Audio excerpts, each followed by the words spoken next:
بسم الله الرحمن الرحیم. شروع کوم په نامه د الله جل جلاله چې ډیر زیات مهربانه او پورا رحم کوونکی دی. والفجر وليال عشر والشفع والوتر والليل إذا يسر هل في ذلك قسم لذي حجر. قسم دی په سهار او قسم دی په لسو شپو باندې چې مراد ځینې د ذوالحجې اولې لس ورځې دي، او قسم دی په جفت باندې او په طاق باندې او په شپه باندې هغه وخت چې په تېرېدو سي. ایا ستا په دې قسمو کې لوی قسم د عقل د خاوند دپاره؟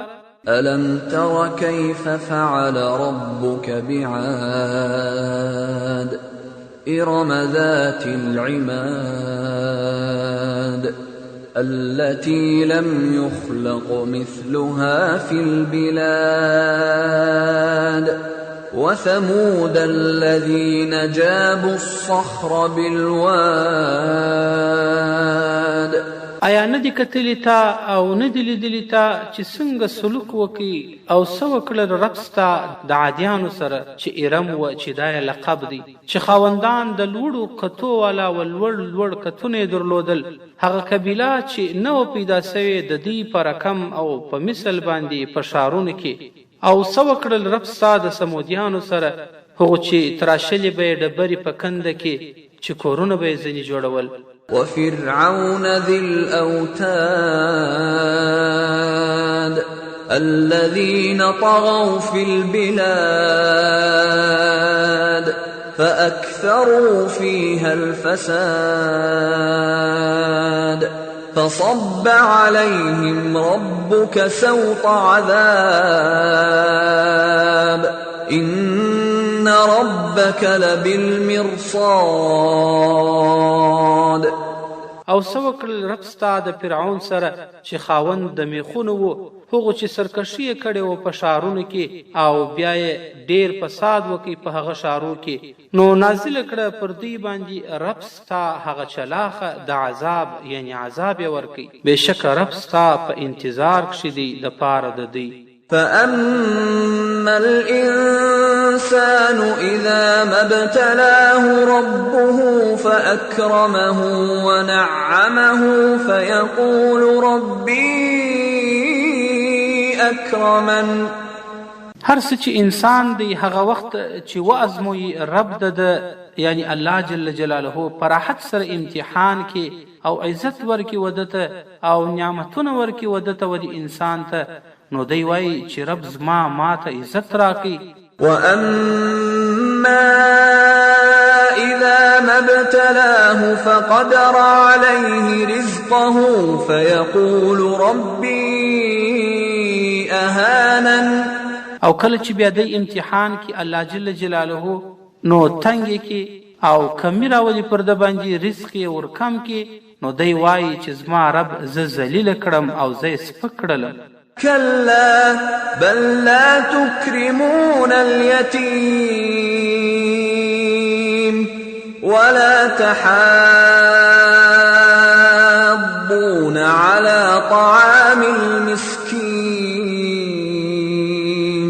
وتأكلون التراث أكلا لما وتحبون المال حبا جما.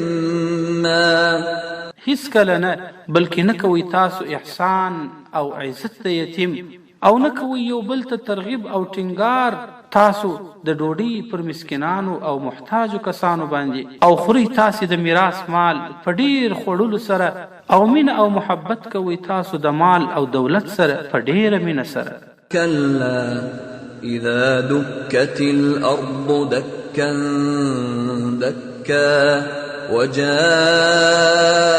ربك والملك صفا صفا وجيء يومئذ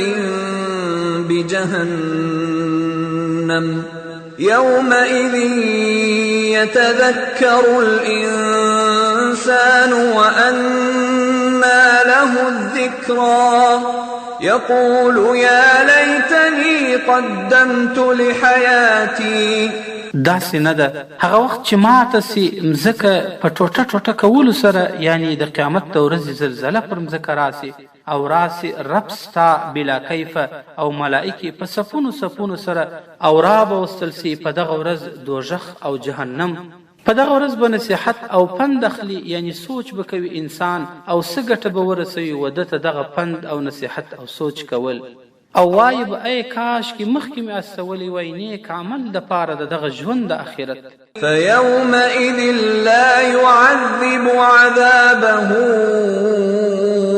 أحد ولا يوثق وثاقه أحد. په دغه ورځ به عذاب ورنکړي په شان د عذاب د هیڅ یو کس، او نه به وتړي په شان د تړلو او د قید کولو د الله جل جلاله په شان او په رقم د قید هیڅ یو کس. يا أيتها النفس المطمئنة ارجعي إلى ربك راضية مرضية فادخلي في عبادي وادخلي جنتي. اے نفس اطمینان سوی او آرام سوی چې مراد ځینې د مؤمن روح دی، وګرځوه طرف ته د خپل رب چې راضي به یې ته د الله جل جلاله څخه او الله جل جلاله به ستا څخه راضي وي. نو ته داخل سه زما په نیکانو بندګانو کې او داخل سه زما و جنت.